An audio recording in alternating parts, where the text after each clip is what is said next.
There are quite a few rotating buildings in the world. Houses for people who want their view to follow the sun. Maybe they're built as an architect's dream house, maybe as an engineering challenge, or sometimes to give the best angles for solar power. Over the years, I have asked to film in a few of those houses, but I've always been turned down. They're private homes. But this one, near San Diego, California, is now on sale. The real estate agent got in touch and asked if I wanted to have a look around. To be clear, this is not an advert, they're not paying me, but I just wasn't going to turn this down, because there are two things I want to find out. First of all, how on earth does the plumbing work? And second, if this is someone's dream house, and it is, then why are they selling it? My wife and I decided we're going to build a house. It just so happened this lot went on the market that same day. We happened to see the sign, we bought it. I'm trying to figure out what to build. I said, why not a roundhouse? That way more rooms will have more view. And my wife said, fine. Then I thought, some rooms still have to look at the mountain. So I said, why don't we rotate it? To my surprise, she said, fine. And I thought, crap, I got to figure out how to do that. So I started to figure out how to actually build something that would rotate so every room would have every view. Yes, of course I asked if I could flip the switch and control the rotation.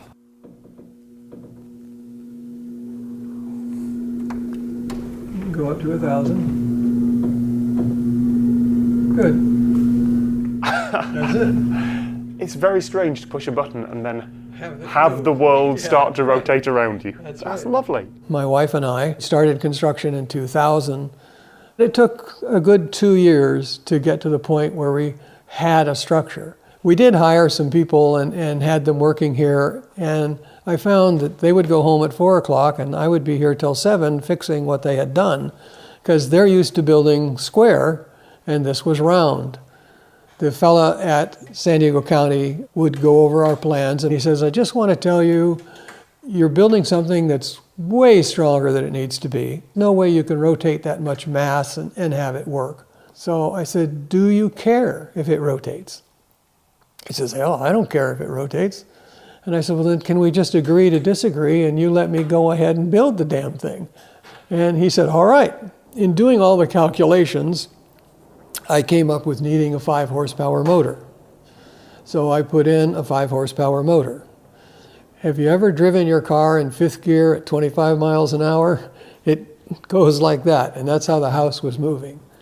Cut it down to a 1.5 horsepower motor that goes through a 25-to-1 reduction transmission, a 71-to-1 torque hub that drives the two 16-inch in diameter wheels. We can turn the house in 45 minutes. You can go to bed to the sunset and wake up to the sunrise in the same bed. You have guests over during dinner. We'll turn the house so that everybody at the dinner table gets to see the sunset. In a lot of rotating buildings, it's only part of the floor that rotates. The things that require plumbing, like the kitchen and bathroom, don't move at all. But here, the sinks and toilets and electrical sockets all rotate as part of the house.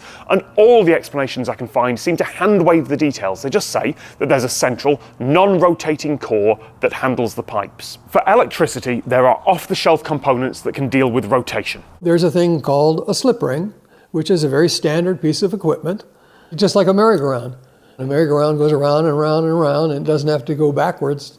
Same thing here. It happens to be a fancy one. 16 brushes that go around a copper piece about that big, and they ride on the copper, and that is your connection. For telephone and internet, there's also an off-the-shelf component, a mercury slip ring, a sealed connector with a small pool of mercury, conductive liquid metal, in the center. Both sides can rotate, they just stay connected to the liquid. But that's not the difficult part. I can understand having one connection going through the middle. For water or wastewater or gas, they can just sit on a central pipe and swivel. But how can you have all three going through the same central hub? The topology doesn't work. They can't all occupy the exact center. But if they're offset, then as the house rotates, surely the lengths of the pipes and cables has to change? Or if there's slack, surely they'll get twisted. It turns out OWL has a very clever solution to that. Obviously, you don't want to mix the gas, the gray water, the sewer, the drinking water. So I designed a slip ring for those services. Big piece of steel, about that big around. This is fixed. We grooved it. It's about a 3-inch by 3-inch groove all the way around. Top groove is sewer. The next groove is gray water. The next groove is drinking water. The bottom groove is gas. And there are holes drilled through this from the sewer, from the gray water, and so forth. They're all separate holes that come out the bottom. Then there's a piece that comes down the outside. This piece rotates with the house.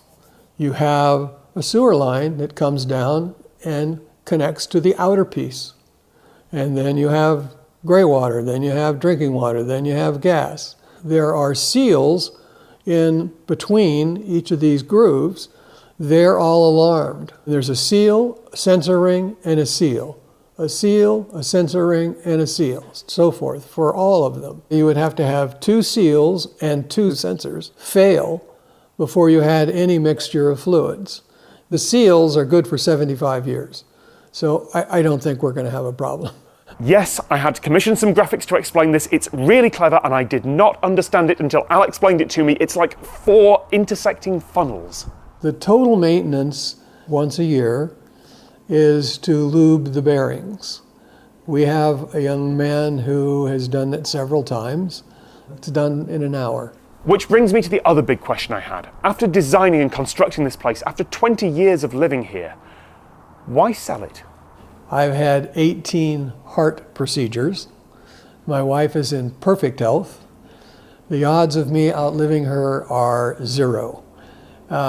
She was born and raised in Coronado. We're moving back to Coronado because this is a complex house, even though I think it's simple. For her to try and teach somebody else how to run everything and do everything would be difficult if something happened to me. So we're just kind of jumping ahead, and Coronado's a pretty nice place to go. Will this place sell quickly? I don't know. I'm not a real estate agent, but I certainly hope that there'll be people who want to live somewhere with this view in a home that's this different.